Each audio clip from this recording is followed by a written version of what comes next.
जय श्री कृष्ण दोस्तों। सनातन धर्म में एकादशी व्रत का बहुत ज्यादा महत्व बताया गया है। प्रत्येक माह में 2 बार एकादशी आती है, एक कृष्ण पक्ष की एकादशी और दूसरी शुक्ल पक्ष की एकादशी। प्रत्येक एकादशी का अपना एक विशेष महत्व होता है। इसी प्रकार से फागुन मास में शुक्ल पक्ष में जो एकादशी आती है, इस एकादशी का नाम है आमले की एकादशी। इसके अलावा इस एकादशी को रंग भरी एकादशी के नाम से भी जाना जाता है।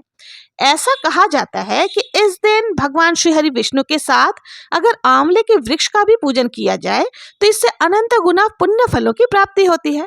और इस एकादशी पर भगवान श्री हरि विष्णु, माता लक्ष्मी, भगवान भोलेनाथ और माता पार्वती, इन सभी की आराधना की जाती है। पौराणिक कथा के अनुसार आज के ही दिन भगवान शिव माता पार्वती को गौना कराकर काशी में लेकर आए थे और इसलिए रंग भरी एकादशी के दिन बाबा विश्वनाथ को चढ़ता है गुलाल। और काशी नगरी में आज से ही प्रारंभ हो जाती है होली की पावन उत्सव की। औपचारिक रूप से होली की शुरुआत आज के दिन से ही हो जाती है। ये दिन बहुत ज्यादा महत्वपूर्ण होता है। आज के वीडियो में हम लोग जानेंगे साल 2026 में आंवले की एकादशी यानी रंग भरी एकादशी कब है, एकादशी तिथि कब प्रारंभ हो रही है, कब समाप्त हो रही है, व्रत हमें किस दिन धारण करना है और पारण करने का यानी व्रत खोलने का शुभ मुहूर्त क्या रहने वाला है, और आज के दिन किस प्रकार से भगवान भोलेनाथ, माता पार्वती और श्री हरि विष्णु और माता लक्ष्मी जी की पूजन करें जिससे कि मनवांछित समस्त मनोकामनाएं हमारी पूर्ण हो, व्रत का संपूर्ण फल हमें प्राप्त हो। और अगर आप व्रत किसी कारणवश नहीं भी रख पाते हैं तो बिना व्रत के भी आप पूजन किस प्रकार से कर सकते हैं जिससे हमारी मनोकामनाएं पूर्ण हो, भगवान शिव और माता पार्वती का, भगवान श्री हरि विष्णु का और माता लक्ष्मी जी का आशीर्वाद हमें प्राप्त हो। इसके लिए आज विशेष क्या करें तो ये संपूर्ण जानकारी आज के वीडियो में शेयर करूंगी। वीडियो बहुत महत्वपूर्ण है, इसीलिए इसे अंत तक जरूर से देखें। वीडियो पसंद आए तो लाइक, शेयर और कमेंट भी जरूर से करें। तो सबसे पहले ये जान लेते हैं कि इस बार आंवले की एकादशी यानी रंग भरी एकादशी कब मनाई जाएगी।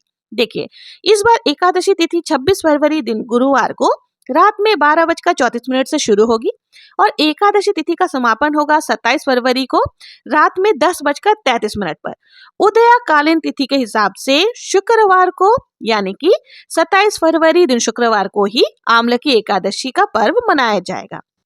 इसी दिन उपवास भी रखना है और एक दिन पहले 26 फरवरी दिन गुरुवार को दशमी तिथि के सारे नियमों का पालन हमें करते हुए तुलसी पत्र आदि तोड़ करके रख लिए जाएंगे। तुलसी जी में जल भी अर्पित किया जाएगा। तो 27 फरवरी दिन शुक्रवार को जो है हमें व्रत रखना है और हमें व्रत का पारण 28 फरवरी दिन शनिवार को करना है। देखिए, एकादशी व्रत का पारण हमें 28 फरवरी दिन शनिवार को करना है। शुभ मुहूर्त रहने वाली है 6:50 से लेकर के 9:06 तक। इसी शुभ मुहूर्त में आपको व्रत का पारण करना होगा। रंग भरी एकादशी का नाम आंवले की भी है और आंवले की यानी कि आंवले को कहते हैं। मान्यता है कि श्रीहरि को आंवला अति प्रिय है, इसलिए आज के दिन विशेष रूप से आंवले के वृक्ष की और आंवले के फलों की पूजा की जाती है और भगवान को भोग में आंवले अर्पित किए जाते हैं। और दान में भी आंवले का दान आज के दिन करना अत्यंत शुभ देने वाला माना जाता है। आंवले की एकादशी के दिन प्रातःकाल स्नान आदि से निर्वृत्त होने के बाद घर के मंदिर में आसपास के देव मंदिर में जाकर दीप प्रज्वलित करके पूजन करें।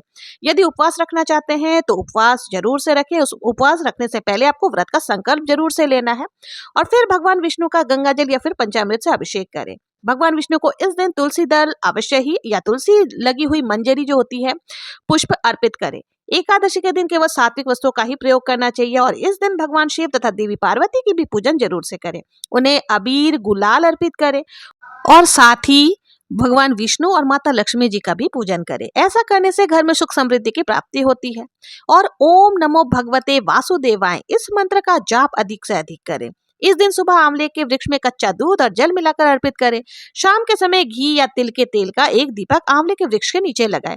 यदि आंवले का वृक्ष ना हो तो घर के मंदिर में भी 5 या 7 आंवले रखकर उनके सम्मुख आप दीप प्रज्वलित करके आंवले के वृक्ष का भाव करके भगवान श्री हरि विष्णु की पूजन कर सकते हैं।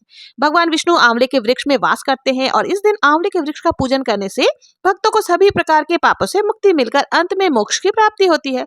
द्वादशी तिथि को शुभ मुहूर्त में भगवान विष्णु का पूजन करें और भगवान को सात्विक चीजों का भोग लगाएं और उसी को प्रसाद के रूप में ग्रहण करके अपना उपवास खोलना चाहिए। और इस दिन भी आप अपनी सामर्थ्य के हिसाब से कुछ ना कुछ दान अवश्य ही करें। तो ये थी आज की वीडियो। जानकारी अच्छी लगी हो तो चैनल को लाइक शेयर सब्सक्राइब करना ना भूलें। मिलते हैं नेक्स्ट वीडियो में, तब तक के लिए जय श्री कृष्णा, जय श्री हरि विष्णु।